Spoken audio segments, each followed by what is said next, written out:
afternoon, everybody, and welcome. In case you don't know me, my name is Lynn Smith. I'm the treasurer of the Frederick Douglass Neighborhood Association, and we are a group of volunteers who live, work, and worship in the area around Frederick Douglass Avenue, the old High Street for some of my long-term Brocktonians. We really believe that everybody deserves to live in a safe and beautiful and clean environment and neighborhood. So some of you might have joined us last year when we had our 3 churches open house and our ice cream Sunday social, or some of you might have joined us on our Lantern Holiday History Walk, where we walked with youngsters who made their own lanterns, and we learned not only about Brockton history, but we also scared the commuters with our Christmas caroling. We also had a reading of Frederick Douglass last June, What is the 4th of July to the Slave? And I know a lot of you have visited our beautiful garden up on Frederick Douglass Avenue that has been brought back to life by many, many volunteers. Some of them are here with us today. We really have to thank all of our donors who made this program possible today: the Just Checking In Foundation, the Eastern Bank Charitable Foundation, the Downtown Brockton Business Association, David Offit of Equity Realty Plus. You know, today's program is designed to share our cultural stories, to share in the hard work done by justice heroes of the past, and to commit ourselves to continuing to do that work. You know, Frederick Douglass said, without struggle, there is no progress. So we're here today to learn about and honor our past and to commit to future progress around issues of fairness and equality and justice. Some of you may notice that the Brockton Public Library created a suggested reading list for us. So if you want to learn more about the program today, please pick up that brochure on your way out.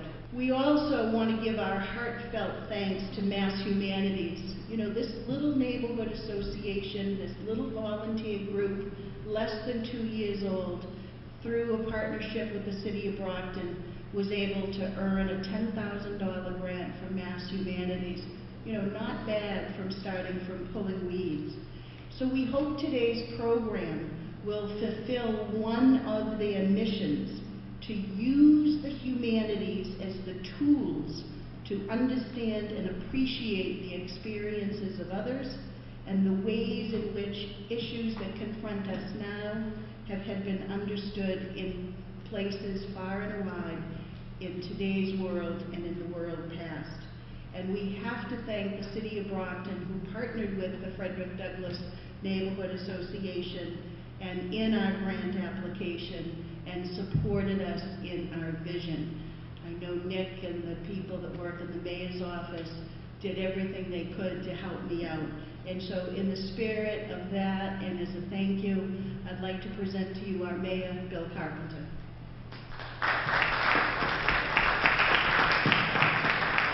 Well, thank you, Lynn, and good afternoon, everyone. I'll be very brief because I know that none of you attended this event this afternoon to listen to me speak. We have a very distinguished panel here for you to hear from. But I do want to first of all echo Lynn's sentiments and hope that you'll take a minute or two to enjoy and appreciate this beautiful building that we have. And we have reinvigorated the use of the building. We do have a great dedicated board of trustees to the building now, and we are looking to continue to expand the role of this facility for the community and to host events like this. I also just want to, I should start by thanking Lynn Smith. Lynn, thank you so much for the great work that you're doing for the community. Yes, please, let's hear it for Lynn. Frederick Douglass is such an important part of the history of this city, and I think this is a really unique concept establishing today's panel discussion, tying together the lives of several civil rights leaders who really represent various segments of our community in the city of Brockton today. So my one quick thought I'll share with you: as I was driving over here, I was thinking about a quote that I used during my inauguration speech almost 2 years ago from another great civil rights leader, Dr. Martin Luther King Jr. And Dr. King said, "We may have all arrived on different ships, but we're in the same boat now." And doesn't that really represent the city of Brockton, all of the various communities we have within this city, and really the strength of our city? The strength of our city is this diversity and being able to bring all these different cultures together and realizing there's a lot more that unites us than divides us. And it doesn't matter whether, like, my grandparents came here as immigrants almost 100 years ago, or if someone just came here last week. All of our communities, I think, really share a great set of common goals around wanting a safe and clean neighborhood to live in, and the best education in the world for our children, an opportunity to earn a good living or to start your own business, an opportunity to own your own home. Aren't those themes that are common through all of our communities? I think perhaps one of my greatest challenges, or missions is maybe a better word, as mayor, is to continue to work to unite all of the communities of this city and have us all pulling in the same direction at the same time. And that's when Brockton will truly achieve its greatness. So I want to personally thank all of our distinguished panelists that have joined us for the program today. And I hope that you'll find this to be a great event. And I believe that this really is a special day for us here in the city. So thank you so very much. I hope you enjoy the program. And for anyone who came from outside the city, welcome to Brockton. Thank you.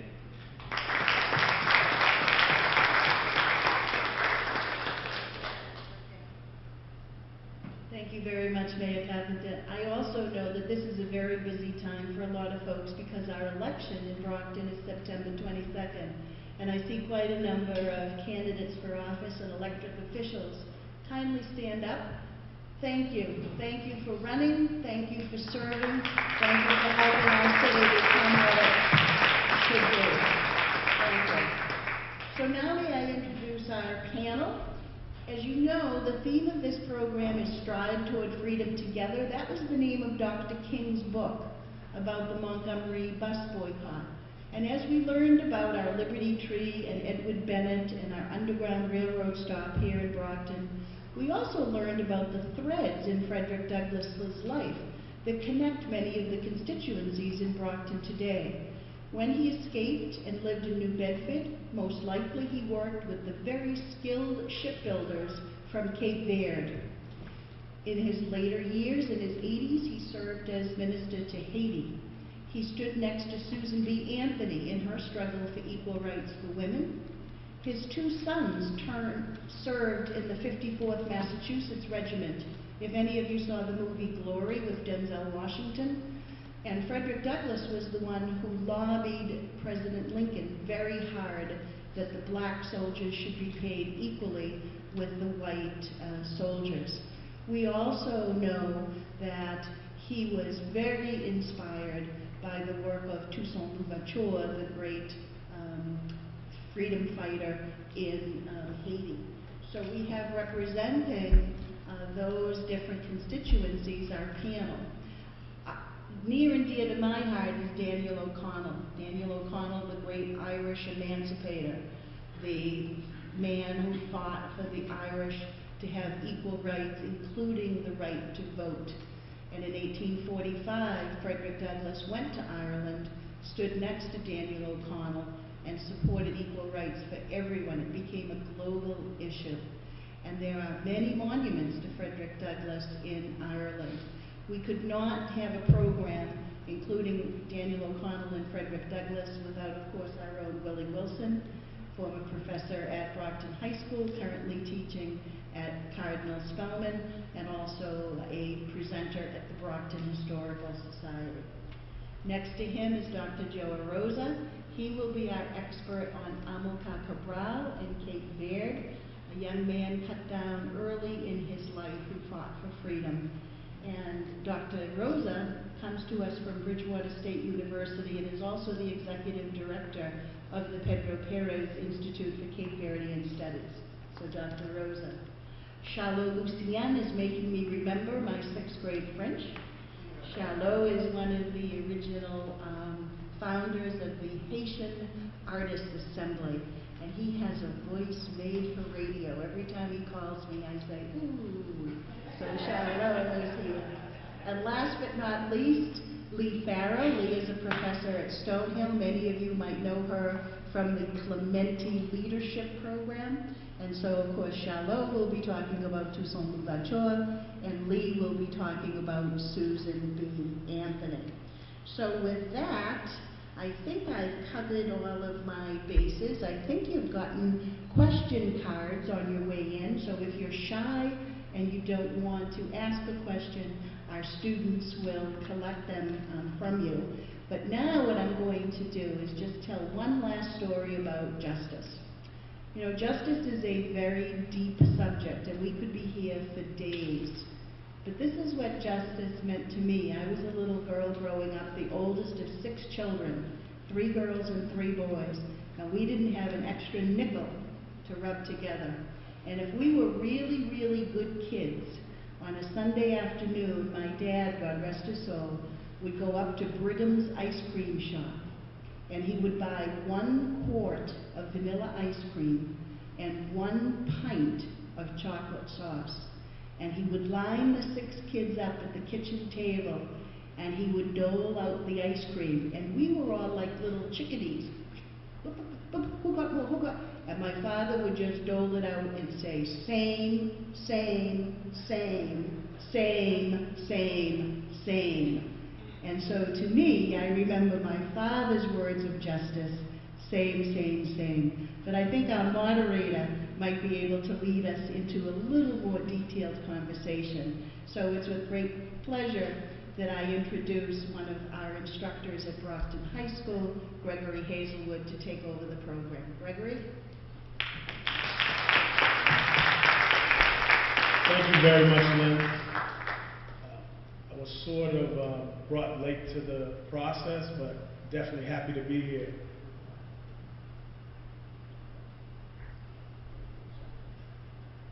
Even though I do teach and you have to do a lot of things through memory, I definitely need a script. So there's a few procedure rules on how the program works. You have, and we hope you filled out the brightly colored index cards. So you have them, and hopefully throughout the program you've been able to fill them out. Share your name, hometown, and or affiliation if you would like, and if you're comfortable with that. Please use the microphone when it is time for questions. We do have a timekeeper, Kathy, with a yellow card, and 3 minutes. We want to just make sure everyone has enough time, and just 3 minutes for your questions. We do have one, and these are the actual bright Kelly green cards with an example of a question from the audience. So Sally put it this way: justice means that I get treated the same way anyone else gets treated, regardless of the color of my skin or the thickness of my wallet. So we have that economic and racial piece coming together. So I would really hope you just take a moment and write your thoughts down and share, because I think the important thing is you are going to hear from scholars, but it is a dialogue also, that it could be a give and take. So we could just go on beyond the event.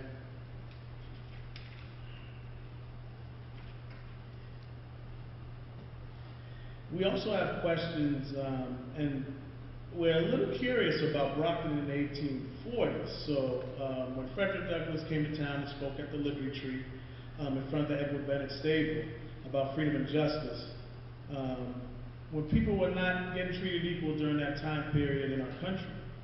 So I'm going to introduce Mr. Wilson now. We'll set the stage for our discussion with Frederick Douglass and that idea of justice, to keep that in mind, and then we'll push on from there. Thank you. First of all, Brockton at that time was called North Bridgewater. And many people always inquire, why is it we don't have, he visited North Bridgewater about 3 times. High Street was renamed Frederick Douglass Avenue. And unfortunately, his visits were covered, He was an avid abolitionist and a friend of William Eels Bennett, who owned the stables, and that was one of the stops of the Underground Railroad. But unfortunately, the Brockton Enterprise and Times wasn't established until 1880. So when Frederick Douglass visited North Bridgewater, the newspaper at that time was called the North Bridgewater Gazette. And unfortunately, as of yet, we've yet to uncover copies detailing his visit. And we're hoping that sometime somebody is going to find something in an attic that will shed light on that. But he, as you know, had 5 children, 3 boys and 2 girls, and as Lynn mentioned, that 2 of them served in the 54th. But one of the things that I want to explain before we get into discussion is that as panelists, we're all kind of the thread in the fabric, but it really has been Lynn Smith who has she's the master weaver in terms of bringing us all together, and I think she deserves a hand.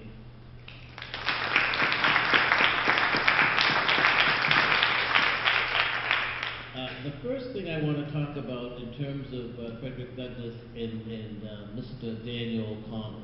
Most people, Daniel O'Connell, as some of you know, his writings and philosophy both impacted Mohandas Gandhi as well as Dr. Martin Luther King Jr. And so what happened was Frederick Douglass had visited John Brown just before Harper's Ferry, and there was a danger of his being arrested. So that's why he initially went to England in the first place. While in England, he first went to Ireland from Boston, and he was in Belfast and Cork and other cities. And his book, the narrative of Frederick Douglass, the first publication, actually was published in Ireland and allowed him to stay there. But Daniel O'Connell was considered, his name was the great emancipator. Before Abraham Lincoln assumed that title, was Daniel O'Connell, who fought for Catholic rights. And the 2 of them became very good friends. And I wanted to share with you a couple of quotes just to give you the kind of idea of what happened during that time while Mr. Douglass was in Ireland. Speaking before an Irish audience and feeling unshadowed by slave collectors and others who would do him harm, Douglass basked in a new confidence, and he came to view his fight against slavery as belonging to a larger global struggle than just against slavery here in the United States. O'Connell was passionately against slavery. Upon meeting an American, before shaking his hands, he would routinely ask whether the visitor was a slaveholder. If the answer was yes, no handshake. Douglass's eventual conviction that America's best case was to ally itself in terms of the slaves with the Federal Union. And so I think what historians have pointed out is that because Mr. O'Connell was so passionate against slavery, and he was one for law, he was against violence, and this had tempered and actually directed Frederick Douglass. With that said, I do want to say also he was there in Ireland at the beginning of the potato famine, and he had a love for the Irish people. And with that said, I think we're ready to show the O'Connell video. Now, before we show the video, if you notice, there is no video of Frederick Douglass. That's by design, because if you Google Frederick Douglass, literally from 3 minutes to 2 hours, there are videos available. So we kind of focused on the other individuals.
Now we'd like to transition to Toussaint Louverture.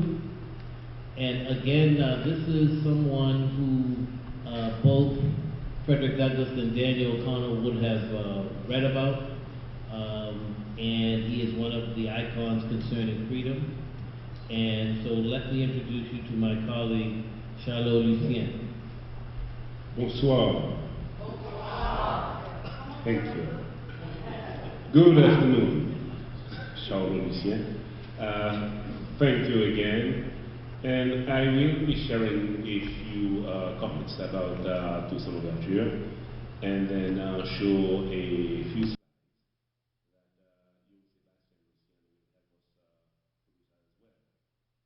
Sebastian Lucien, will help us present as well. Now, we have to go back to 1793, when Toussaint Louverture, at the age of 50, and who had spent some 30 years of his life in slavery, he rose in the ranks of the African slaves of the French colony of Saint-Domingue, that was then the name of Haiti, as a fierce abolitionist, a brilliant military strategist, and a statesman.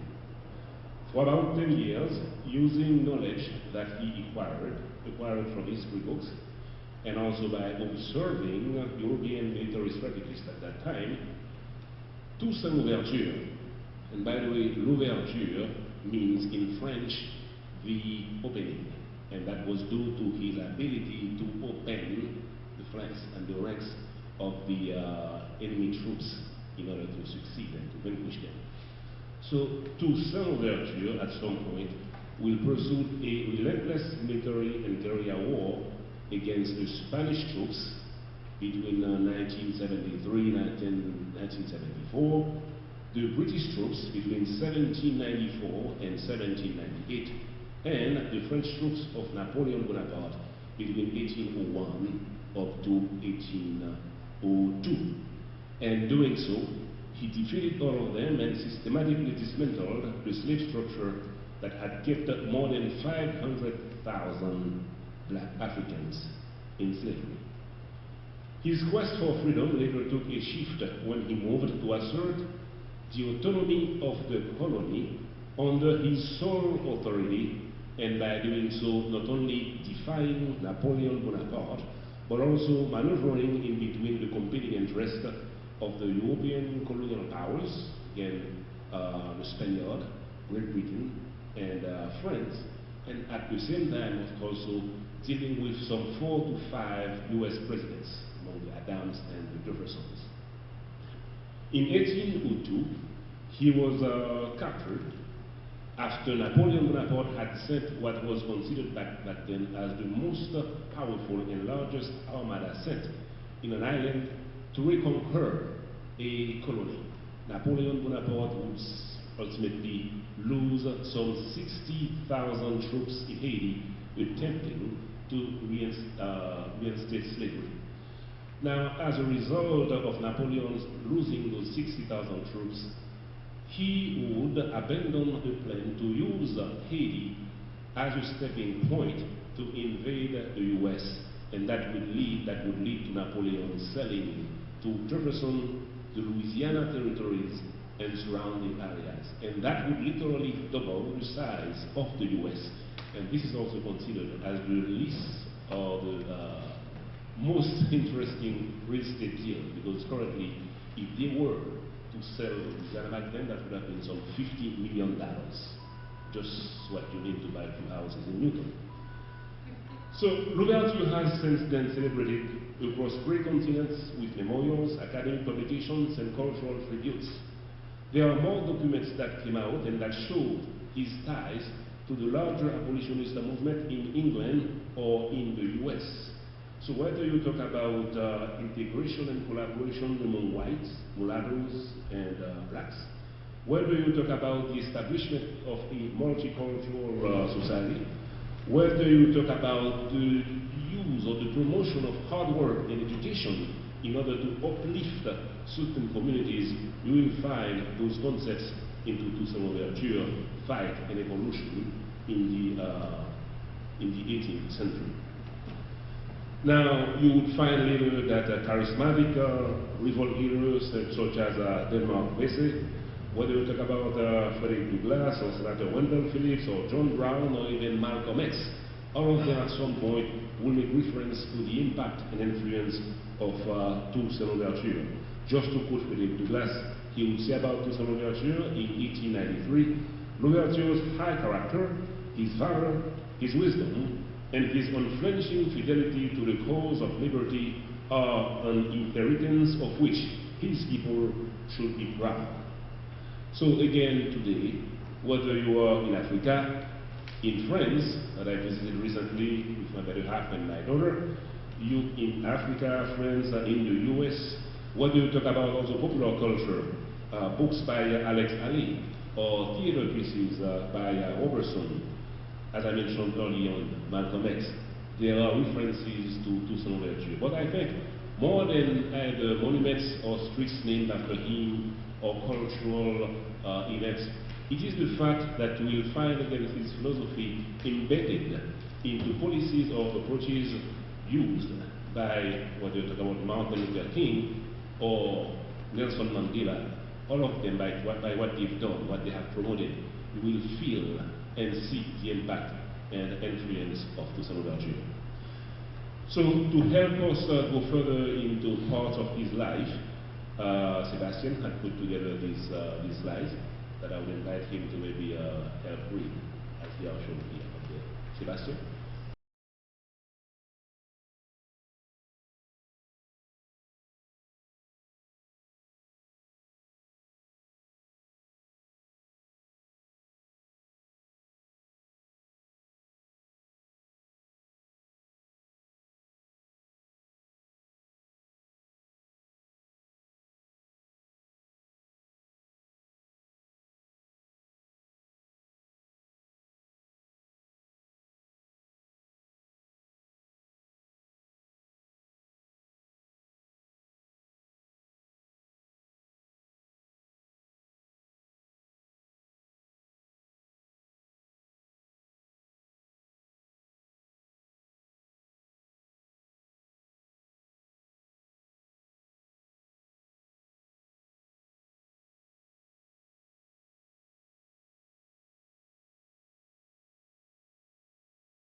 Now, I have the distinct pleasure of transitioning to Lee Farrell, but I want to present just one piece of information to help make the connection, see how those things connect. We are going to have Lee talk about the famous female abolitionist of the 19th century. However, we found that in 2003, the United Nations presented to Haitian-born Colonel Richard Prosper a special award for work that he's done investigating rape instances in Rwanda throughout the late 90s. Now, this award was named after Toussaint Louverture. Why?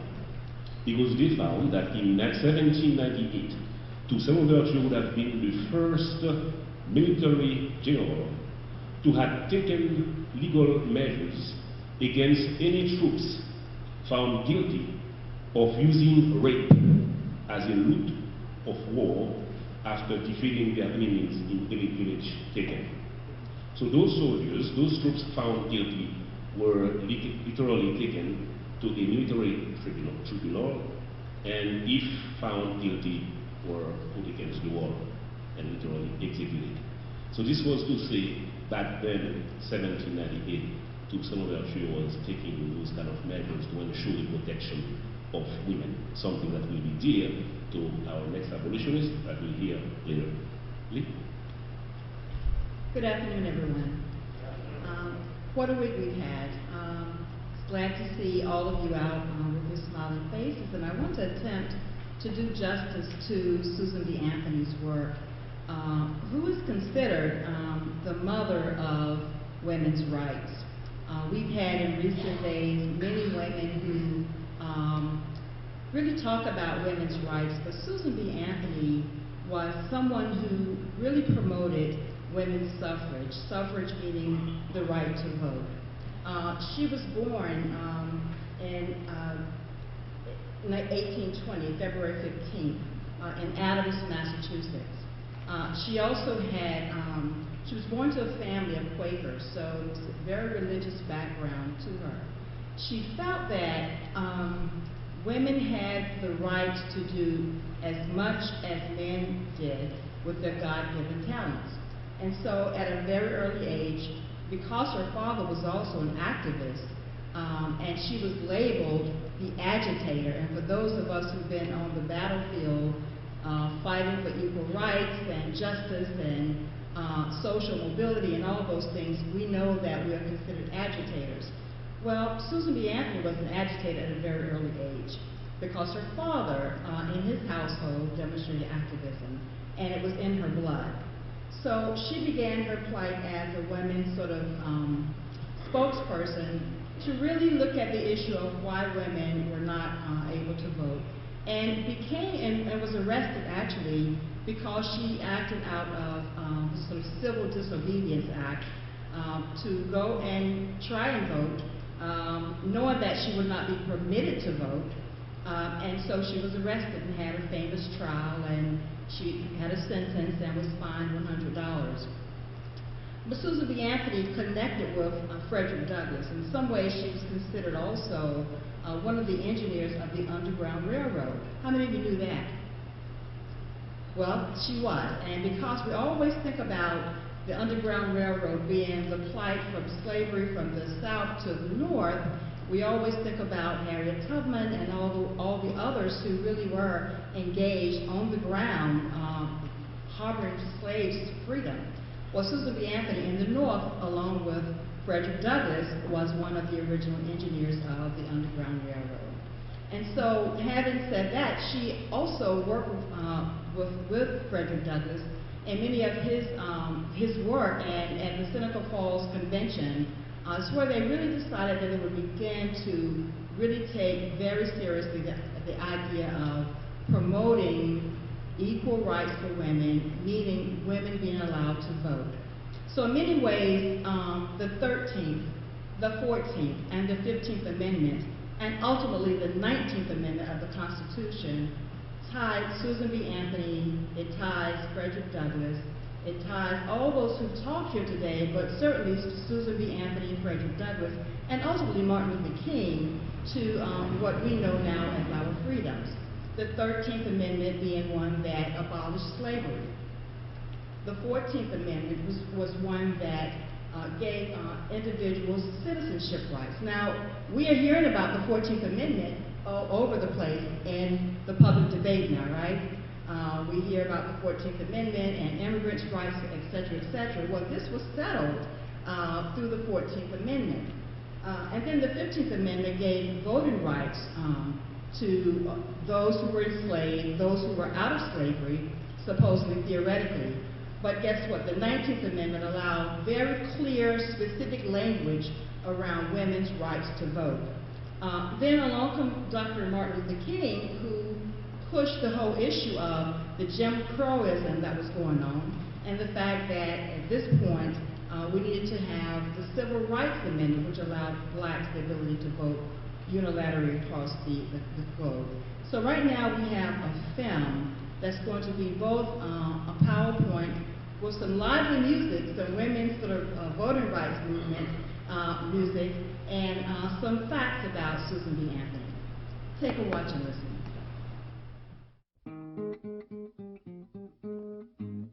Mentalist is fit that wives should submit to their husbands submissively, weakly. Though whatever they say, their wives should obey, unquestioning, stupidly, meekly. Our husbands would make us their own dictum take, without ever a wherefore or why for it. But I don't and I can't, and I won't and I shan't. No, I will speak my mind if I die for it. For we know it's all fudge to say man's the best judge of what should be and shouldn't, and so on. That woman should bow nor attempt to say how she considers that matter should go on. I never yet gave up myself thus a slave, however my husband might try for it. For I can't and I won't, and I shan't and I don't, but I will speak my mind if I die for it. Hark the sound of myriad voices rising in their might. 'Tis the daughters of Columbia pleading for the right. Raise the flag and plant the standard, wave the signal still. Brothers, we must share your freedom, help us and we will. On November 1st, 1872, Anthony left her house on 17 Madison Street with her 3 sisters and walked to the local barber shop where, as usual, eligible men were being registered to vote. She demanded to be registered herself. She insisted that since she was a U.S. citizen, she had the right to vote under the 14th Amendment. Anthony's goal was simple: to force a case before the Supreme Court that would decide once and for all if the 14th Amendment should extend to women. Early in the morning on November 5th, Susan B. Anthony and her followers went to the polls and voted. The incident quickly escalated into a national sensation. Anthony and her followers in Rochester were jailed and charged with voting illegally. Released on $1,000 bail, Susan B. Anthony was brought to trial on June 17, 1873, at the village courthouse in Canandaigua, New York.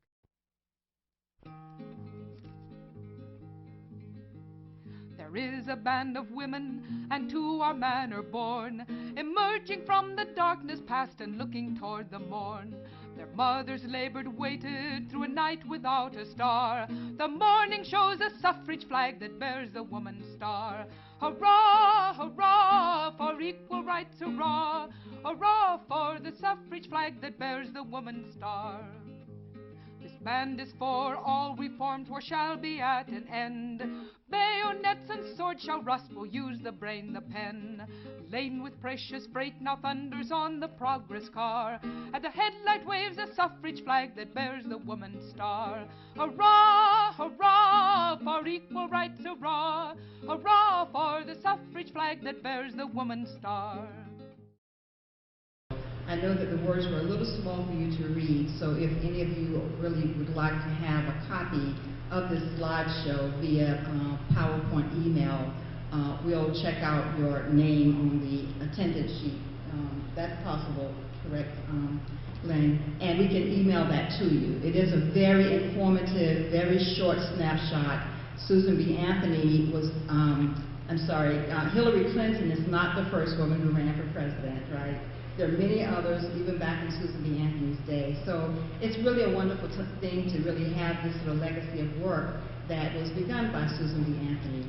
I also like to point out that we do have many other women's rights issues that are still on the table. You hear them in the public debate all day, and so we'll talk about that maybe later today. And the last thing I want to point out is the painting in front of you of Dr. King, Dr. Martin Luther King, entitled The Mountaintop, is an original piece of work that was put together by Gabriel I. Pittman, who was an incarcerated man in State Correctional Institution in Dallas, who's part of a prison ministry that really looks at the idea of redemption, justice, and reclamation through art and spoken word and poetry. So he produced this set of work today for us to enjoy and to symbolize the work of Dr. King. Now I'd like to introduce to you my colleague, Dr.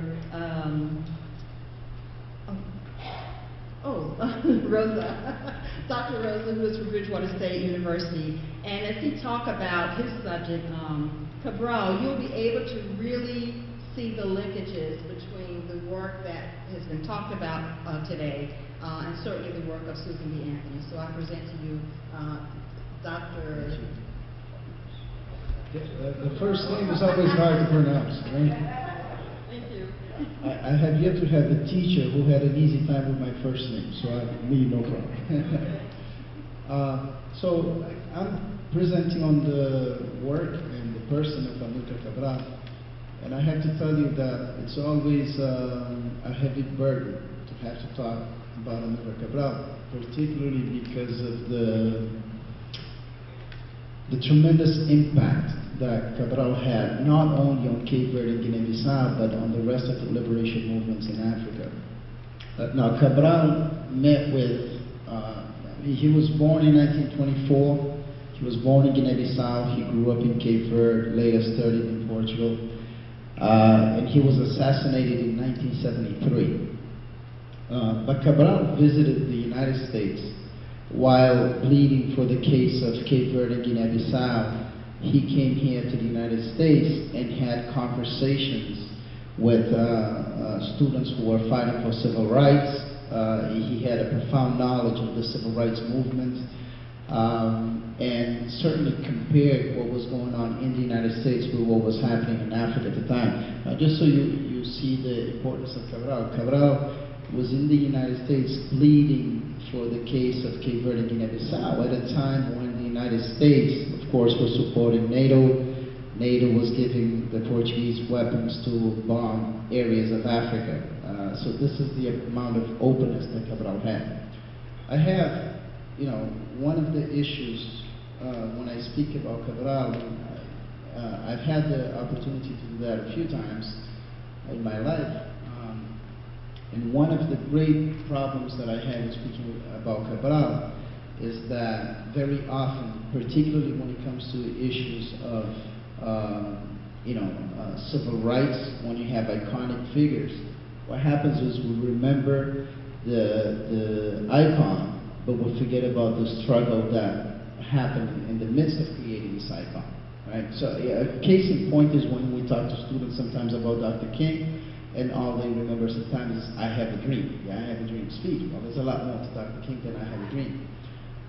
So one of the incidents about Cabral that bring to mind, one of the key things for me is the humanity of Cabral, which very often gets lost when we put somebody on a pedestal because the person is so great, and we lose the humanity of the person. And I want to tell you two very quick stories just to point out to you the humanity of this man. Cabral's wife was interviewed after he was assassinated, and the contents of the interview were put out in this book that was put out about maybe 10 years or so ago, in which she stated she was relaying the incidents when Cabral was assassinated, and they had ambushed his car. They were all made to get out of the car, and the man shot Cabral. Cabral fell to the floor, and then he sat up, crossed his legs, and he looked at the person with the gun, and he turns to the person and he says, if we have a problem, let's sit down and dialogue like men. Now, this is, for me, every time I think about this incident, and I think to myself, how much courage can a person have? How much tolerance can you have to look at somebody who's shooting you and saying, listen, if we have a problem, let's sit down and talk about this thing and figure this thing out. And then he was shot again and he died. But the point of the matter is the way that Cabral approached conflict. Cabral was, he actually succeeded in doing something that's of historic proportions. Now, Brockton is a perfect example of this. He succeeded in uniting people in Guinea-Bissau who were animists, Muslims, Christians, people from all walks of life. He was able to unite them in the fight against colonialism, right? So us here in Brockton, we have folks from all over the world with all different kinds of interests, but there's a commonality to the types of experiences that we have that we can unite to fight something greater. So for me, Cabral is without doubt one of the single most important leaders of Africa in the 20th century. But like I said, there's an intertextuality to Cabral, meaning that Cabral engaged with the civil rights struggle here. He was fully able to place himself in the civil rights struggle here in terms of discussions, and he was able to compare the civil rights struggle to issues that were going on in Africa. So for me, this is the importance of Cabral in the discussion. Like Susan B. Anthony, for example, in terms of the prominence of women, Cabral's made certain that the role of women in the front lines was very much evident. And this goes, for example, in music and poetry from the era.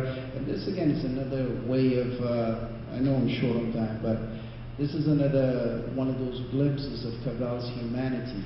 You know, the fact of the matter is that Cabral was a musician, he was a poet, and he never really separated the cultural struggle from the armed conflict that was going to produce the liberation of Guinea-Bissau and Cape Verde.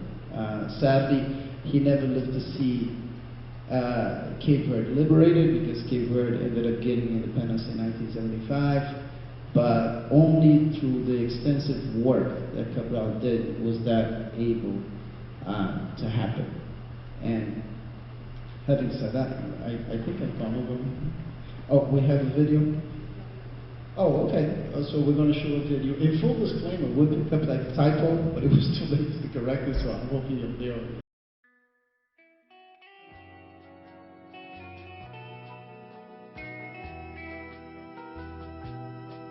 Oi, Cabo Verde, boa hora de chegar.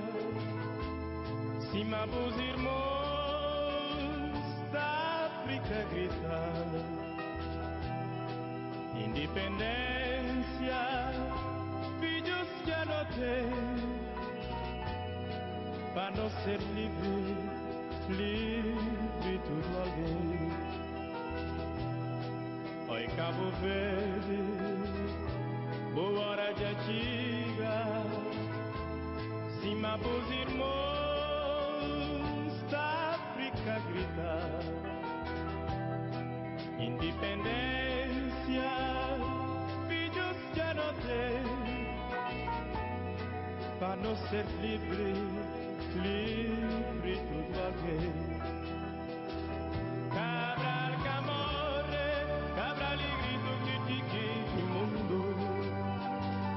Cabral camorre, Cabral e grito na minha peito. Cabral camorre, Cabral e liberdade. Honra a memória de herói de povo. Cabral camorre, Cabral e grito que te mundo. Cabral camorre, Cabral e grito na minha peito. Cabral camorre, Cabral e liberdade. Honra a memória de herói de povo. De PAGC, partido de luta, nação nunca pode esquecer. De tudo irmão, herói que dá seu sangue, para liberdade, justiça de nosso povo. De PAGC, partido de luta, nação nunca pode esquecer. De tudo irmão, herói que dá seu sangue, para liberdade, justiça de nosso povo. Cabral camorre, Cabral e grito que mundo. So I finished a book recently, Nella of a Painter's biography. It's a great biography on Sojourner Truth. Sojourner Truth, great women rights activist, also when we talk about an iconic person, women's rights, civil rights. She pushed a lot of the idea of economic and migration of African Americans, that whole Exodus, the movement of going to the West. But in the book, Nella McCrader makes a great point that she became and has become an icon for her undergraduate students, where it was just the "Ain't I a Woman" speech. It actually shifted from an "Aren't I a Woman," which is a speech that had some issues. You have to read the text for that. But it's become a one line and just an image of her with this quilt and hold it. So it's not this concrete thing, but throughout the book she talked about the complexities of her life, dealing with tragedy and loss and coming to spiritual awakenings at different times. So just an idea of how can we make these folks just that humanity that actually, are there any other anecdotal stories or examples of the way we could talk to folks today about, yes, these were people that did great things, but also the fact that we could do them too, because they were human and here were some things they had to deal with and things they had to flesh out. Well, one of the things I'd like to respond to in terms of the fact that she was a liberator, but also she had 13 children. So all the things that she experienced, the indignities and so forth, to have that kind of energy and drive. And she wasn't an eloquent speaker, but she was very passionate. But one of the questions was, what is justice and what is injustice? And really, all these individuals that we presented to you this afternoon, how does that relate to us as residents of the city of Brockton or residents of the Brockton area? What are some of these things? What are some of the issues that we grapple with concerning justice today? Professor Farrell had alluded to different things, as well as Professor Rosa and Charlot. What are the things that we have to grapple with, and how can we utilize some of the lessons that have gone in the past to make our community a better place?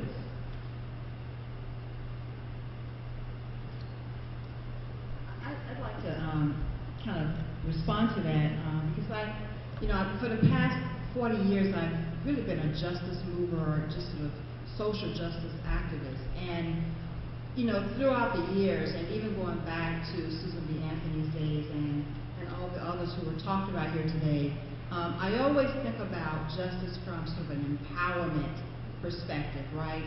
And I like to think about it from a point of, I know it's fair, and we talk about it as a fairness and treating equitably, treating equal application to all citizens. But I think one of the other underlying issues that I like to talk about in my classes and just in general in the work I've done is the 3 E's of justice, the 3 E's of empowerment.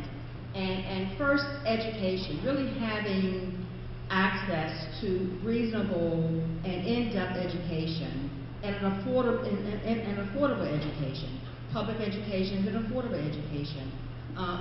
That sort of constructs a thought that it kind of can move then to what I call equality, right? And there are lots of things in between that. There's lots of steps, but good education, equality, and then economics, right? Having an economic playing field, having access to economics in a way that you can do things, make your life better, make your community better. And so when we think about all the things that are happening now that we see in the news media, currently and in the past, and we think of them as injustices, we have to ask the question, what's missing? What's missing here? And I do think that those 3 E's are very relevant to issues around justice and empowerment, as I said, education, equality, and of course, economics. So that would be one of the things I'd like to put on the table from my perspective.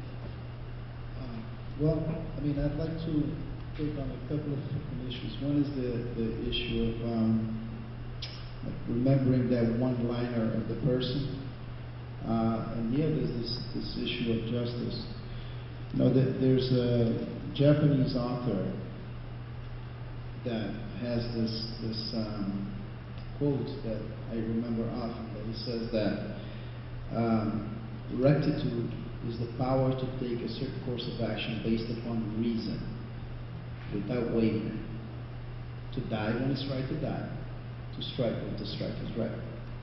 So for me, for example, Cabral is the epitome of rectitude.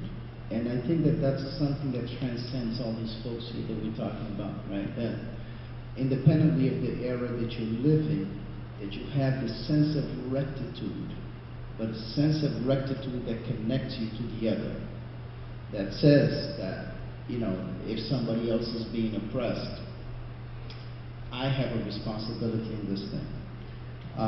And when you talk about the fact that of students remembering just the one-liner, of people remembering the one-liners, for me, I think that part of the reason that we actually, I think we're taught that way, that because that disconnects everything else from the equation, right? So for example, when we talk about justice, a few months ago, I mean, we had the issue with the immigration of the refugee children walking across the border and so forth, and I can remember when all this stuff was coming up in the media, I was thinking to myself, you know, if this were in the conversations, in the way that the conversations are going in the media, for example, about turning these children back, you know, to these spaces where they were targets and so forth, and I was thinking to myself, you know, there are often times when stuff happens in the U.S. context, for example, where you have an animal involved and you have the outpouring of the support from the entire nation, right? In this case, you have situations with children and people are disconnected from it, and the only acceptable discourse is, do we turn them back, do we not turn them back, right? And from the perspective of justice, the only thing that I can think of is that, look, if you look at it from the perspective of the icon, the issue is, what are people, you and I, doing to connect with these issues of justice locally, regionally, nationally, because there are all these issues that are coming up. Now, whether it's immigration or it's youth violence or it's refugees, but there are all these issues coming up. And the question is, how do we connect on this thing as human beings? You know, I think that that's where I approach it. Now, when we talk about what's justice, what's injustice, I think nowhere or in no place we will ever find a system where we can claim that justice is perfect. However, in some instances, you have legal structures, you have a system that's there to ensure it. Now, whether it's applied in a perfect way or consistently, that's something else. I'm making this statement to go back to the fact that we take certain things for granted, but when I connect the concept to what those former slaves in the era of Toussaint Louverture or Dessalines or Anthony, what they've lived, we are taking for granted that people have this freedom to be. That's something that they did not have back then. The freedom to be a human being, because they were literally disposed as things, as a piece of furniture. We are taking for granted the freedom to own a house, a piece of land that you can cultivate and harvest in order to find food for you and your family. We are also taking for granted the freedom to be able to decide where to reside, where to move with your family. So these are things that I look at and I say at times, there are people who are here in this country, or maybe in Brockton, as either immigrants or refugees who came from places, Africa or Asia, who, because of where they came from or situations that they lived, have not fully assimilated and then are hesitant to claim and reclaim those rights that are natural rights, to be in a certain place, to be able to decide, to be able to own something. So I'm making the case when you look at people who cannot reside in certain area, whether it is because of economic stipulations or regulations, whether it's because of certain perceptions of those who own either the land or the housing units, you cannot come and reside in this particular place. So I think this forum or those exchanges should be a place or an opportunity to trigger or to sound the alarm about the fact that as of today, there are people who cannot again enjoy those natural rights the same way that 200 years ago their ancestors were not able to enjoy those natural rights. When was the last time you heard something or you read something and you said, that's just not right? That's just not right. Many times, especially in the last So couple for of the years. folks who live in this area, how many folks are from Brockton? How many folks are from outside of Brockton? When was the last time you opened up the newspaper and read something and you said to yourself, that's not right? Come on up and share that. And what I want to ask our panel is to say, what would Frederick Douglass do? What would Amilcar Cabral do? So come up and share with us at the microphone. Ed, come on up. When was the last time that you heard or thought about something and said, that's just not right? And we'll ask our panelists to answer in their hero's voice. Thank you. Thank you very much. I'd like to say, first of all, thank you very much for the panel for the presentation that you gave. One of the concerns that I have,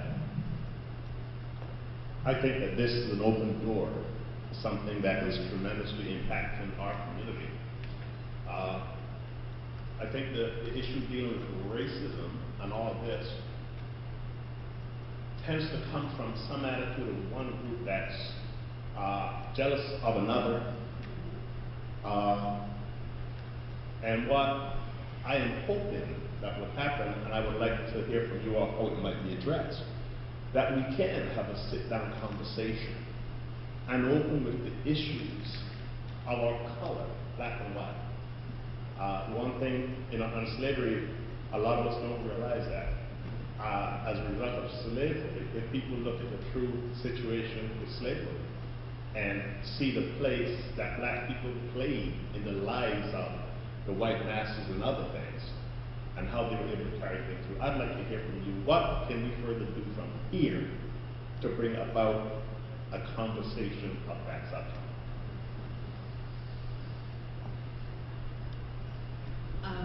I'm going to take a stab at this. I'm a daughter of the South, right? I'm a daughter of pre-civil rights movement in the 50s and grew up in a very segregated environment where we were forced to build communities within communities. No one in my community was allowed, no blacks were allowed to own land. So it was like 2 generations from slavery.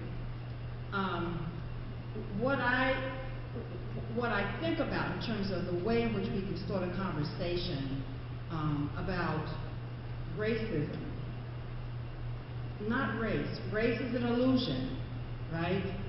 About racism is to talk about racism and power.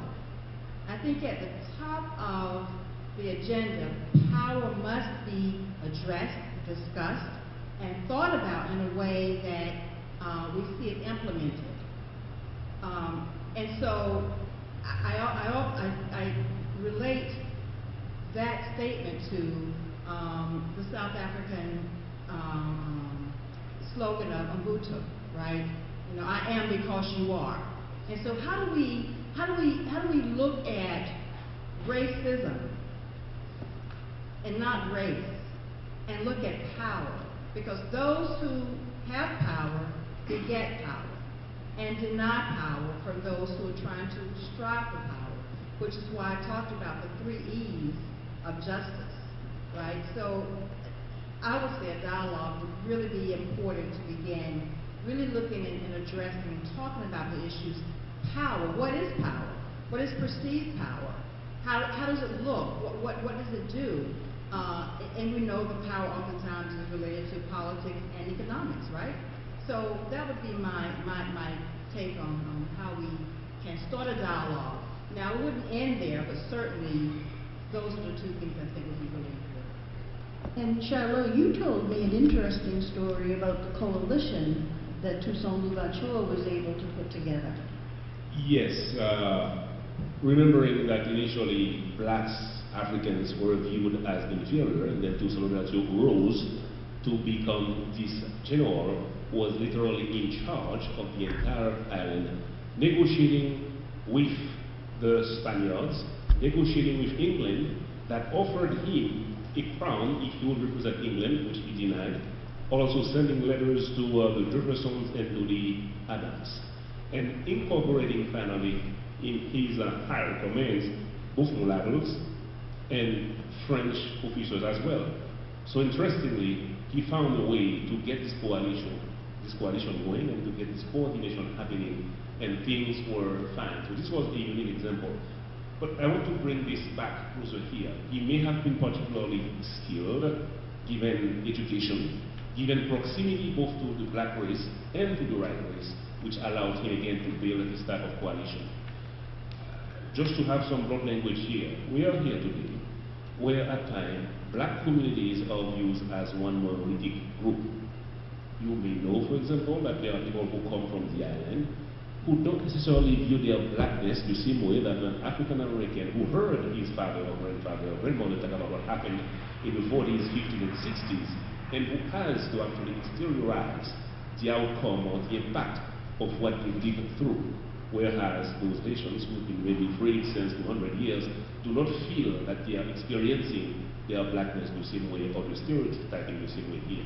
So there is no such thing as a monolithic block of black people, because you would need to understand why some of them view or feel things differently in order to properly engage them in a dialogue about race.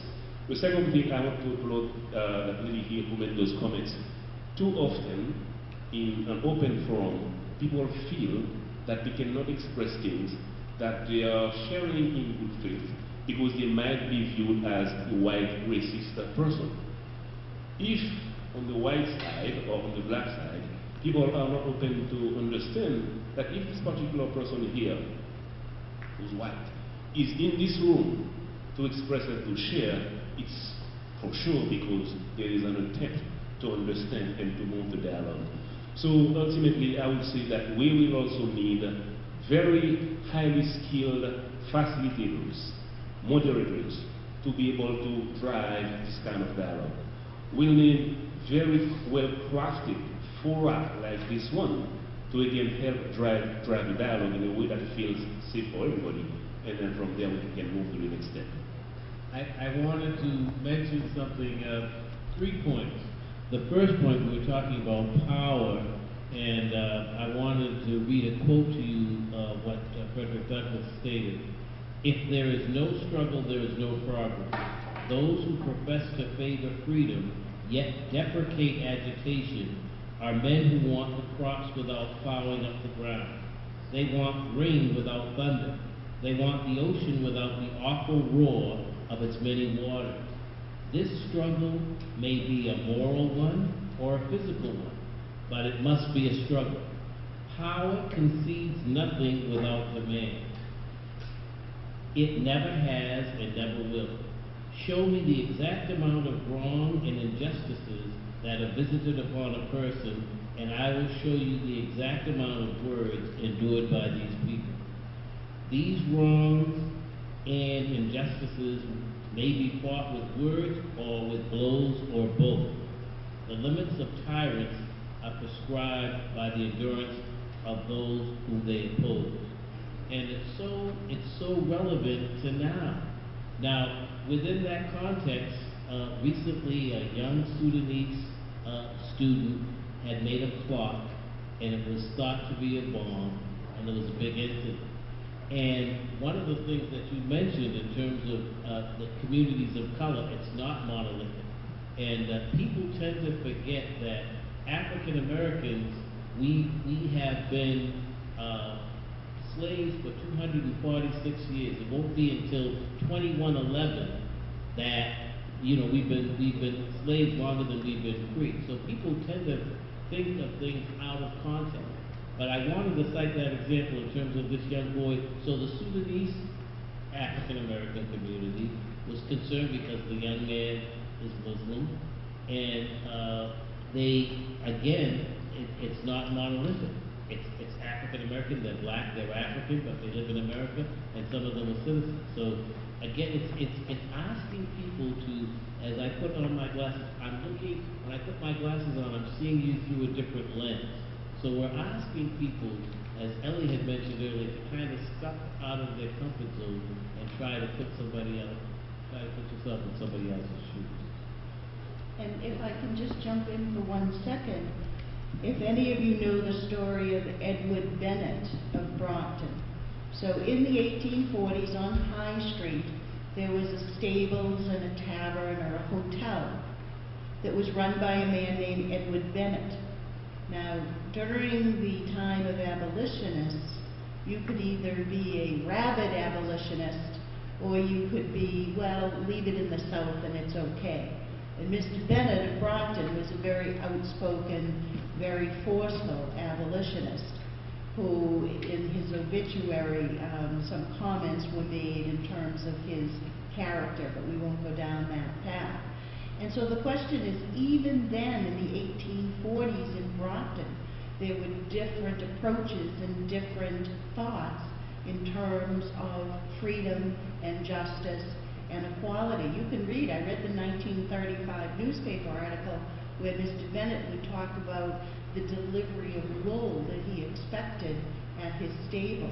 Well, it wasn't a delivery of wool, that was the shorthand code that they used for slaves being hidden under blankets because they would hide during the day and then travel at night under the cover of darkness. So right here on Frederick Douglass Avenue, we have one of those stops of the Underground Railroad, and Mr. Bennett was one of the voices, the early voices for justice in our community. And I know, Dr. Rosa, you've talked quite a bit about the effect of some of these issues on the young people in our community. Well, I think that's actually, I'm going to pick up on that, just talk a little bit about that, if you don't mind. How many people in here own a cell phone? Can you raise your hands for a second? If you own a cell phone. Right? I think probably most people in here own a cell phone. Most cell phones, probably 99% of the folks in here, use a product called coltan. This is a product that's mined in the Central African Republic. Now, every telecommunications company uses this thing. People die left and right in Africa because of this product. In other words, companies need this product. Black market and all of that. So, people die all the time regarding this product. We use cell phones. We don't question any of it, partly because we don't know, partly because it's not in the interests of dominant society for you to know. Because if you know, you're going to question it. Right? This is no different than blood diamonds, for example, the case of blood diamonds. Now, let me push back a little bit from that. Right? So this is a case that's happening in Africa. Let's talk about Brockton. And I'm going to bring it to young people only because you just put out this issue of young people. We have a lot of immigrants in Brockton. We have kids who are English language learners, for example, right, in our schools. Now, the reason I'm bringing it to students is because my background is in education. When a child comes here from another country, whether it's Haiti or Cape Verde or Liberia, whatever, well, not Liberia, but a child has to learn English. We give, if the child goes into the high school, we give this child 2 years to learn the language and pass a test, otherwise you don't graduate. Think about that. Many people sitting in this room have studied a foreign language for 8, 9, 10 years, 6, 7 years, and you still can't say the sun is rising in the language. If I ask you to say the sun is rising in French, despite the fact that you studied French for 5 years, you're going to have trouble saying that, right? But we ask kids who come from Cape Verde and come from Haiti to learn the language in 2 years and pass a test, because if they don't pass that test, they don't graduate. Look, it's insanity. right? It's insanity. When we talk about issues of justice, well, this is an issue of justice. I don't have to go back to Frederick Douglass talking about justice. We can talk about this. I mean, where would Frederick Douglass stand on this thing? Where would Anita Douglass stand on this thing? Right? We don't have to go back that far. Right? If you tell me, okay, well, you know, the fact of the matter is you have parents that have a lot of problems at home, so parents don't participate in the children's education, this and that, they don't come to parent meetings and this and that. I'm going to tell you, well, when you have a parent that works 2 to 3 jobs, because we know what the rents are like, not just in Brockton, but in the region, if a parent doesn't work 2 to 3 jobs, you're not going to have an apartment, right? So where is the discussion about justice with that? Why is it that a parent has to work 2 to 3 jobs just to have food on the table and to pay the rent? And, you know, stays right there, but we don't engage those conversations. If you want to talk about racism and power, then we need to talk about this issue across fields. It can't be just on the issue of race and racism. It's race and racism, but the way that it's embedded in everything else. You see what I'm saying? And that gets back to what Lee said about economic. Right. So, again, I mean, the way that I come from this thing is this, with respect to immigration, is that this stuff is cyclical. This stuff happened to the Chinese Exclusion Act, it happened with the Irish in South Boston, it happened with all these other folks, right? And it's happening right now. There's a particularly strong tidal wave against immigrants, right? Because this is historically, this is the way that it happens, is that you blame the newest immigrant, right? Anybody who's studying U.S. history understands this thing, right? But like I said, if you want to talk about issues of race, racism, and power, then we have to talk about it across all these other dimensions. We have to talk about education, we have to talk about housing, we have to talk about employment. I mean, we have to talk about all these other issues, and we can't be afraid to talk about it. I applaud you for standing up and talking about and asking the question. You know, we cannot be afraid of asking these questions, because until you understand your security and well-being as fundamentally tied to my process of development, then we're not going very far.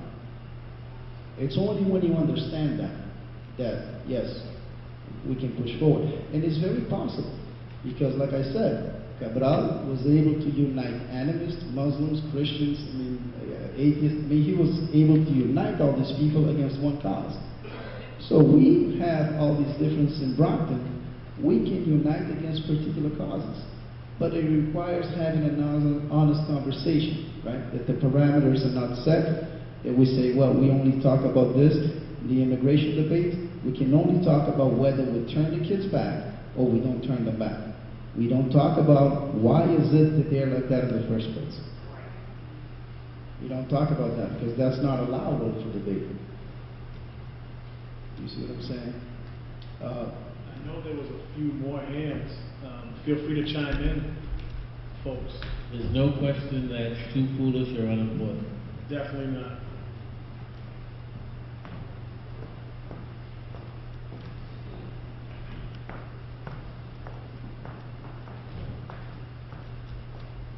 Hello. My name is Nancy Alfier. I'd just like to read this quote from Theodore Roosevelt, defining justice. It says that justice consists not in being neutral between right and wrong, but in fighting out the right and upholding it wherever found against the wrong. So the issue here is, we insist on the concept of justice, which is very abstract, I would say even pejorative, based on our own perception of it, our understanding of it, our conception of it, and also our interpretation of it. We might find ourselves again 2 generations from today talking about the same concept of justice, because the same issues are going to be existent. upholding the right against the wrong. I think the wrong here, it's not even a matter of justice. It's a matter of keeping a class of people living under a situation of subhuman level. So this is basically all about social economics. We are the minority in this country. It's talking about statistics. We don't create jobs. The black community, when I say the black community, I'm talking about African American, Haitian, and Cape Verdean. Statistically, 1%, less than 1% job creation from that class of people. Okay? So how are we going to empower ourselves, our kids, and the new generations when we are not teaching them a concept of justice to economical empowerment? So we talk about all those levers, but we have to study the underlying cause of their fight. Okay, it was all about changing social, economical status of others. Because what we call racism, you know, it's all ours. It's all about a system of mercantilism that is all about that capitalism came from. And in this system of capitalism, not everybody is going to make it. That's the way the system has been designed for. But certain sectors are able to capitalize on it and make the best of it. So how are we going to teach our kids, these generations, to know how to empower themselves economically, so we don't have to talk about this issue one generation and 2 generations from now? That's what I question. That was a very good question. That was a very, very profound question. How do you do that? One of the quotes that I put up here with Cabral, that we showed up here, was a quote that he says, culture is simultaneously the fruit of a people's history and a determinant of that history. Right? If I think about producers of culture today, I have to tell you that for me, the economic system is the greatest producer of culture. Right? It's the greatest producer of culture. Whether you're talking about media and the way kids are absorbing things through media, absorbing particular ways of being, particular ways of consumption, right? And I think the struggle is very, very hard in terms of us teaching youth ways of combating some of these sort of consumption modes of being. I think it's very, very important. I think it's extremely important, but I think it's also very, very difficult. And we get sort of fed the line a lot. We get sort of fed the line a lot. To me, the most blatant pronouncement of this is when we say, well, the system operates freely, the market operates freely, you don't interfere with the market, the free market, free enterprise, and so forth, and we push this thing and push this thing. But when we look at it, for example, when some of the auto companies were about to go bankrupt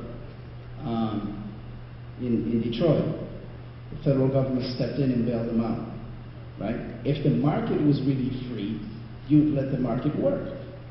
If that's what you're pronouncing, if the market's really free, then you let the market work. But no, the federal government came in, stepped in, and created this barrier to protect the companies.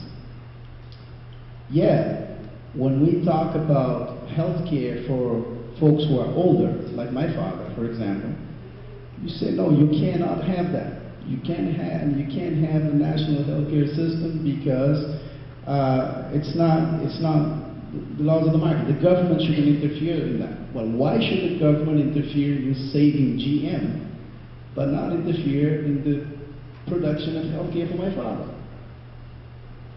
You see? And I think that part of the issue that has to happen is you know, when I look at schooling, I'll tell you that a lot of the most progressive stuff that's happening with schooling, with critical engagement, happens at the level of community organizations. And I think in part it's because schooling right now has their hands tied because of all the testing that's going on and the preparation for testing and so forth. And I'm sitting here with an educator, so I gotta be careful what I say. But I think that particularly with respect to schooling, for example, schooling is so tied to testing right now. School is so tied to testing and the preparation of kids for testing and so forth, that teachers very often don't have the time or the inclination to push students critically.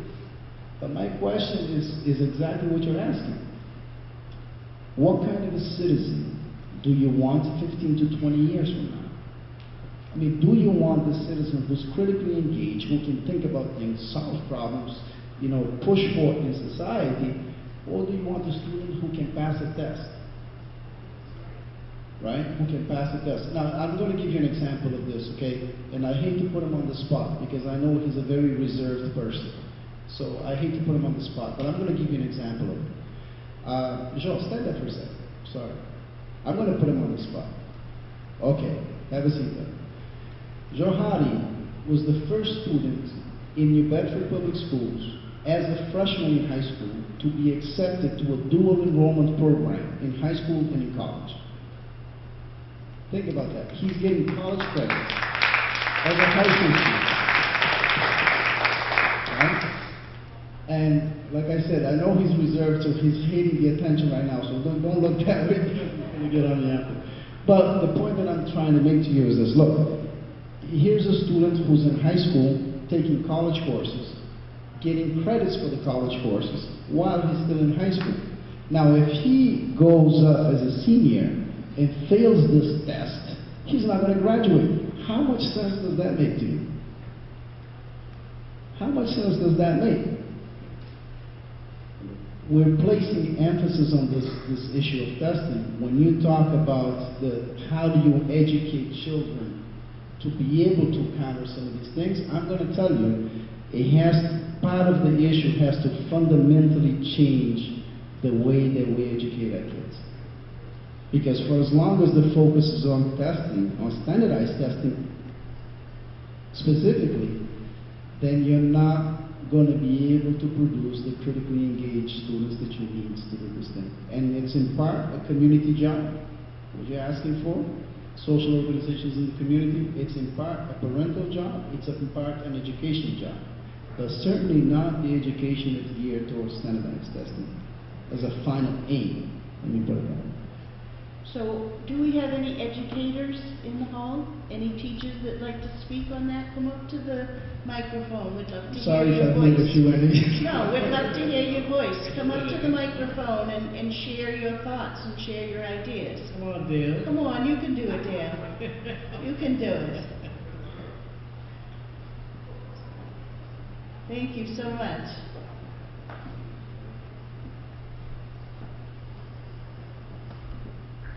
So can you share with us a little of your story? Okay, I retired a year ago. And my teaching experience has been mainly, I'm born and raised in Massachusetts, but I taught for 30 years in New Orleans, Louisiana, and also in Germany. But what you've said is correct. And what's happened to our educational system is, it's criminal what we're doing to students right now. And we're all not test takers. There's art, there's music, there's, everyone learns, you can attest to that, Lily, in different ways. So, and my question to you is, the students that don't pass that English test within, after 2 years, what happens to them? Well, you get a certificate of attendance. That's what I thought. Because someone else told me that, and I said, they must be giving out certificates of attendance. And what can you do with that? Nothing. They want a high school diploma. So, I don't know if I have a question. Well, if you think about it, this issue of certificate of attendance, right? What I like to do is I always like to go to the lowest possible barrier. Because that's, there's a saying that you can tell a society by how well it treats its weakest citizens, right? I don't know who that's attributed to, but I always like to go to the lowest barrier. So let's assume again, let's bring forth in case of the English language learner. So you come here in your sophomore year in high school. You have 2 years to pass this test, otherwise you get a certificate of attendance. I'm condemning you educationally for the rest of your life. How much sense does it make in 2 years to expect this child to learn what another child has had 12 to learn? You see what I'm saying? Linguistically speaking, right? It's a problem. I mean, but we have to have honest conversations about it. I mean, these are issues that we have to have very, very honest conversations about, And some of the conversations are not easy. Unquote. It's discriminatory. Could I also just jump in, and first I'm going to ask Lee to comment on your experience, especially with the Clemente program, and then Charlotte, perhaps you could give us your opinion given the cultural differences that assimilation requires. So Lee? Yeah, absolutely. Can you hear me? I think my ears are stopping up or something. Can you hear me out there? Yes? Okay. So, as Dr. Rosa, I got your name right this time. As he was speaking, I did start off with this whole issue of education, but I do think also there's another piece to education, which is popular education, right? And popular education is really a wide swath of education about who you are in the world and how the world functions and what's the purpose of voting. What does your vote matter? What is economic? It's a whole range of really understanding the world as it functions, right? And so in the Clemente program for humanities, the college program for humanities, we try to attract adults, or we do attract adults from Brockton and surrounding areas to engage in 9 months of free sort of college courses in the humanities. And those courses consist of art history, literature, American history, philosophy, and writing. And it's as much about the popular education, really understanding what is the media, how does the media work, how does this play into society, how does it play into the psyche of how you think. And we also really focus on critical thinking, really getting beneath the issue that you're seeing, that you're hearing. These one-liners that we hear in social media and the news media, they have a whole depth and breadth underneath. And so we engage in that conversation. We also try to relate it to people's own life experiences. Your life matters. You have a voice. You have something to say. You have lived. The oldest student was 63 years old, right? And she brought such a great knowledge to the class because she could talk about the civil rights movement and in the context of today and what she was seeing today. So that program is really important. I mean, it's certainly, again, going back to popular education, nonprofit organizations, I think, do popular education better than anyone, because part of what they're doing is really trying to uplift the community through community building and really engage people in a different dialogue to understand how to vote, who to vote for, what are the rights here. And so the other piece that I want to add to this conversation is this idea of empathy. We need to be talking more and teaching more about empathy, how we care for each other, how we care for the environment, how we care for the planet. And so I think that that's a missing link, and certainly in classrooms now, and as early as elementary school, that component is being built in. And then the final thing I just want to say is we really have to, to the gentleman's point earlier, we have to learn how to become producers and not consumers, right?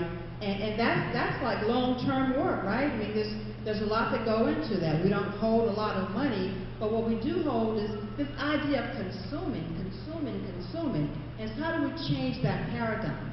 So I think that those things are really critical to really put on the table around this issue of education from a very wide range. Youth, young adults, and adults. We're all in this together. While we're talking about education, let me just make one more point and then I'll just recede into the background. Look, I want to make sure that, at least from my perspective, that I know a lot of teachers who are heroic teachers, who do an incredible job given all of the obstacles that they have and all the restrictions that they have. My issue is not, at least within the field of education, but like I said, there are a lot of different sectors that we can talk about this. Within the field of education, my issue is not with teachers per se, but it's with the system and the way the system is designed. Because like, if you try to find out how much money the state of Massachusetts spends on education testing companies, you will not get that data. You will not get it. I can guarantee you that. You will not get it. So we can spend absurd amount of money on educational testing, but we can't get the data on how much money is being invested on it. So it's not the teacher per se. Like I said, I mean, teachers do a heroic job. It's not the teacher, but it's the system and the way that the system is designed. You know? A few comments here. We talk about some of those students whom you mentioned. Maybe it's easy at times to point out some of the fact that there are linguistic barriers, the barriers that come into play, that there are certain stereotypes towards certain immigrants or refugees that's going to affect them. It's also possible to point out the fact that there are socioeconomic conditions in their families that may hinder their ability to learn. However, just going on a different path here, when you mention after 2 years, it's not proper to expect those children to be able to perform at the same level. I don't have to, I don't have the same expertise, but I would like to be able to say, if I take students who are not from these communities, who may have come from other parts, or who are viewed as white, are they performing differently than those kids who came from certain black communities or countries, and that seems to be lagging or behind? Now, if the data show that there is a clear discrepancy, I will not necessarily go into it's all about those black kids. It could be about are there different or alternative ways of crafting or drafting the learning that will be more suitable to those kids. Should we take a hard look at the teachers who teach to those kids and who might be ultimately behind the kind of performance that those students are delivering? So it's just to say that I would always be open, not only to look at those students who are failing from a position of being just a victim of the system, but from a position of looking at the kind of curricula, the kind of resources, the kind of teachers that they have. I also want to put on the table that as black leaders, there have been this reluctance to point out to certain models that those students tend to follow, for example in pop culture, that completely distort their sense of value. I don't see Malcolm X or Martin Luther King back in the 50s or the 60s being afraid to speak up and say, I don't want to follow those kind of pop culture leaders because this is not who we are. I don't see them actually being afraid to speak up for fear of being labeled, you are not actually supportive of the black community. So I'm putting this, this on the table for the sake of open conversation as well.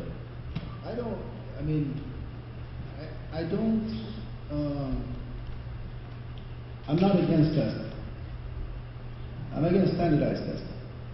So let me, if this is the trajectory of the conversation, and I certainly welcome the input. Look, when I was young, when I came here to this country, I used to read a quote every single day. I used to walk into the space, I used to read a quote on the wall every single day. Now mind you, I could decode this thing. I had no idea what it meant, but I could decode it. I could read it, but I had no idea what it meant. And the quote was this. It's a Henry David Thoreau quote. It said, if a man marches to the beat of a different drum, perhaps it is because he hears a different drummer. Let him step to the music he hears, however measured or far away. Now, if you had asked me about this thing in high school, I wouldn't have been able to tell you anything at all about this thing. In other words, so if you had given me standardized testing on this stuff at the high school, I wouldn't have gone through high school. And no one in their right minds thinks that learning is linear. I mean, as human beings, very often we learn things later on that we didn't know from before. I mean, this is the nature of humanity. So, if today, I mean, I can remember this quote. I know about Dante's Inferno, I've read Candide, I've read, all sorts of pieces of literature. The only reason I've done it is because I was afforded the opportunity to go through that system to learn. But if you're going to take a student who's only been here 2 years, I'm not saying not to test the student. I'm just saying that standardized testing is not the way to go. Right? And there are states that do other systems. New York does another system. It's more costly, but it's more fair. It's more equitable. You see what I'm saying? I would not be the one to tell you not to test youth or to ensure that children know what they're supposed to know. I'm just saying standardized testing is not the way to go. Because there's no teacher sitting in this audience or elsewhere in Brockton that's going to tell you that they actually feel like what they're doing is actually teaching from the heart, with the craft of teaching. Because they'll tell you that what they're doing is they are having to teach students to the test. And I don't know how this conversation got to be only about education. That's all right. Oh, there is. And we'll actually multitask, feel free, on the yellow card and also on the bright orange card. Think about, and they will actually mention some of the things as far as obstacles Brocktonians of today have to overcome to create a more just society and city. And I know some things were mentioned about starting a dialogue and how difficult it actually could be. But also, who are the justice leaders of today? Actually, we're talking about pop culture icons. Is it all about someone that just snaps an Instagram photo and has 5 minutes of fame off of a 7-second video? But who are the justice leaders of today? What are the most important qualities of those leaders? So those are actually two questions you think about. Who are the justice leaders of today? Who are the voices of today? The Pope is in town, a little ways down the road. Is he the new voice of justice? There's an interesting book that just came out. Do you know in the 1800s there were more photographs of Frederick Douglass taken than of Abraham Lincoln or any other political leader in the United States? A new book just came out, more photographs of Frederick Douglass. He was more well known and more photographed than many other leaders. He was certainly a voice of justice. So today the question is to our panelists and to our audience, did any of you have a chance to jot down who you feel are speaking out for us, for equality, for, as my dad would say, same, same, same? Who are they? What qualities do they need to have? Who do we listen to today when we listen about issues that confront us? Willie, who do you listen to? Who do you respect in issues that come up today when you're struggling? I often say, what would Frederick Douglass do if he was in the back seat of a police car in Ferguson, Missouri? I don't think he would get in the back of a police car. I'm going to defer to Kathy. Hi, Mr. Wilson. That's what we did at Brockton High when we talked to teachers. We always didn't call him Willie. We called him Mr. Wilson. But anyway, I went to school with Willie, so I just call him that out of respect. I just want to say that question about some questions you raised. But first and foremost, I want to thank you for doing this. This will be a day I will put in my diary, September 20th, 2015, that we got together as a community and even dared to have this kind of conversation. I've waited. I went to Brockton High School, and I knew how black I was. And I never heard of a black leader or a black anything, other than that they made babies, they killed people, and we were going to amount to nothing. But that wasn't true. So I thank you for doing this, and I hope you do more of it, and I would definitely encourage people to come. But you wanted to know, the lady over there in the back, I can't see her, about the leaders.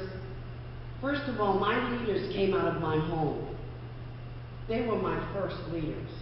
My parents were good people and my grandparents were good people.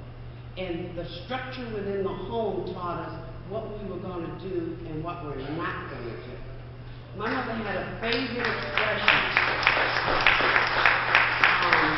that when we got out of line, she said, I brought you in here and I'll take you out. So there was no division of I was her equal, never became her equal. She was the mom and I was the child. So that's where my leaders start. And then what they did was encourage me into church. So I would know somebody greater than me was in charge.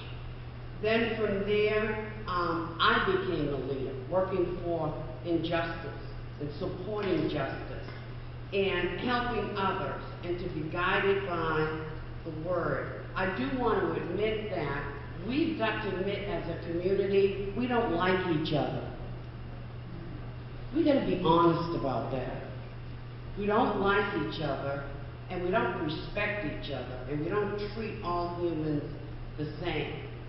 When we put a building block on that and go from there, rather than listening to people tell us what we're supposed to like, what we're like, we've got to know each other's history.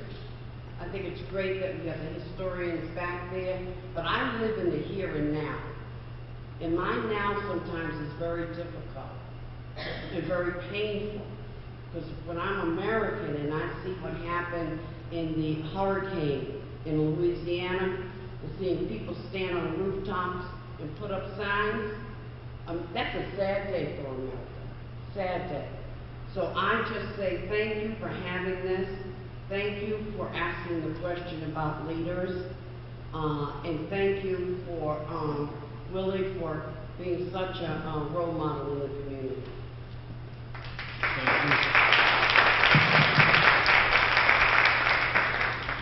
you. We mentioned earlier, there's no question that's unimportant. Yes, you had your hand raised. Why don't you come to the mic?